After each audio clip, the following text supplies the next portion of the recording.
don't think he had the energy, the levels of hydration that were required to move for 12 rounds. He also looked kind of weirdly off balance in there. I don't know if anybody else thought that, but really, there wasn't much leverage on his shots. The fact is, Eubank was 60% of himself in there. He looked absolutely dead. I still thought he looked a bit dehydrated and a bit gaunt in the face when I saw him arriving at the venue. People are trying to give Conor Benn credit is what I'm trying to say. They say he's got a great chin. Oh, his power's actually underrated. Oh, he's a better boxer than I thought. Oh, he's in there with a middleweight. He did so well against the middleweight.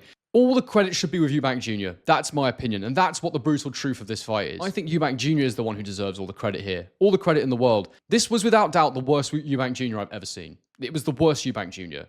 Not in terms of the heart he showed, not in terms of the grit he showed, not in terms of how entertaining he wanted to make it, but just in terms of the man that was in there. He didn't have the energy to go and box the way I know he can box. He didn't have the balance. He didn't have the stamina. He just didn't have it. He was so weak in there.